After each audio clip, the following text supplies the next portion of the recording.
Okay, Staccato HD. From the factory, this has approximately a 4.5-pound trigger pull. It is a Series 80 style trigger, so there's a little bit more resistance on that initial take-up because it has to defeat the firing pin block, which you can see right about there. So there's a little bit more sponge to the take-up, something that you only really notice in dry fire. But if we take a look here, this is mine. I've not swapped any parts, not removed any parts. YouTube, don't get too upset. 3 pounds, 9 ounces with an average of 3 pounds, 10.1 ounces. That is with 7 trigger pulls.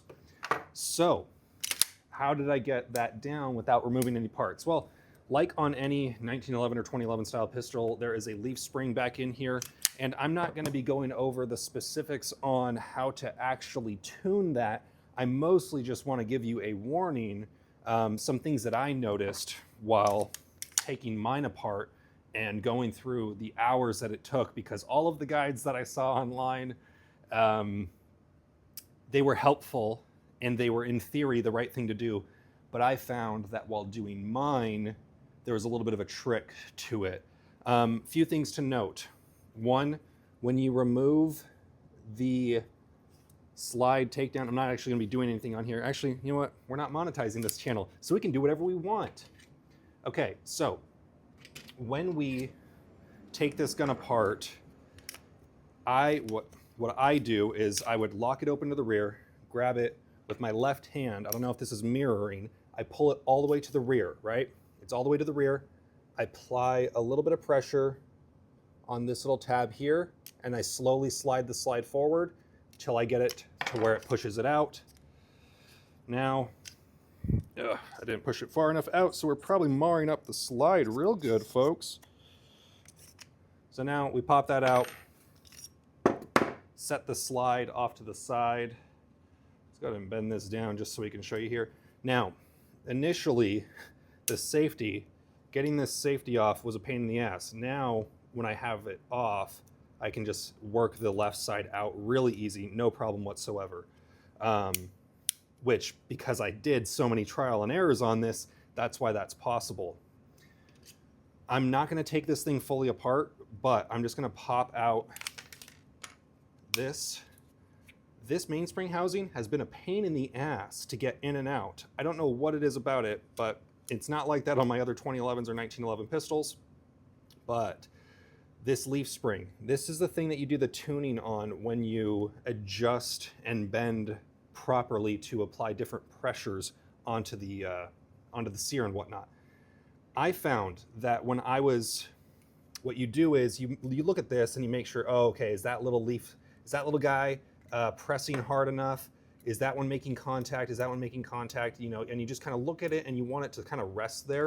There's better guides and videos online, but what I found was that when all the guides that I saw online for the most part said to do this with the mainspring housing not inside.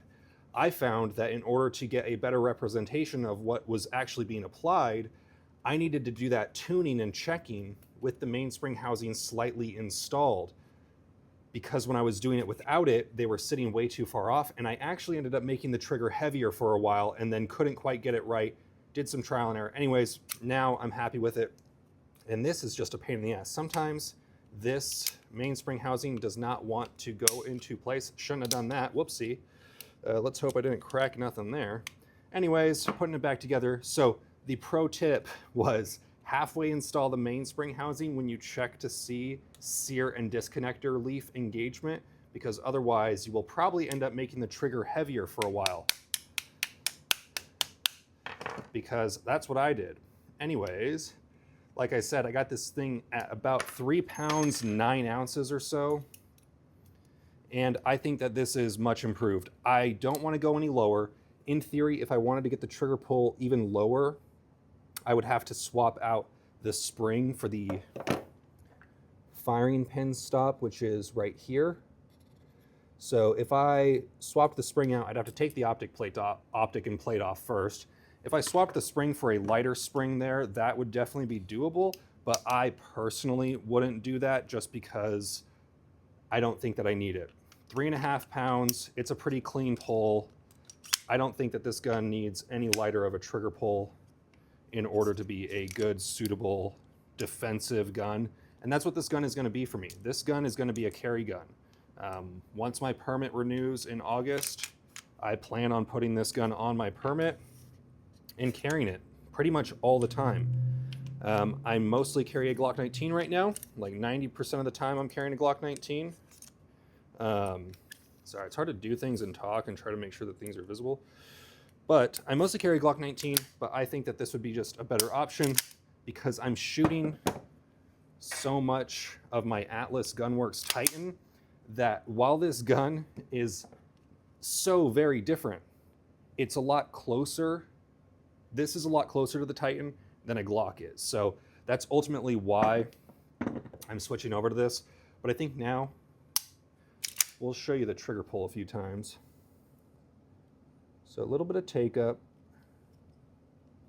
There's a little bit of side to side play, but nothing crazy. A little bit of up and down play, nothing crazy. I mean, it's a 2011. I don't know what to tell you. This is a 1911 or 2011 style pistol. The trigger pull is just good. So tune the springs in the back. That's all you got to do. 3.5 pound pull. And now I would say that I don't think I could notice that at all, that it's a Series 80 because it's so light now. Previously, the way I had it set up, there was a lot of pressure on the pre-travel, but now the trigger is so light overall that it really doesn't, I don't know. Moral of the story, I tuned this spring in the rear and now it's better and I like it and I'm gonna be carrying this gun. And whether or not these guns are worth it, that's not a question I can answer for you. That's only a question you can answer for you. Thank you.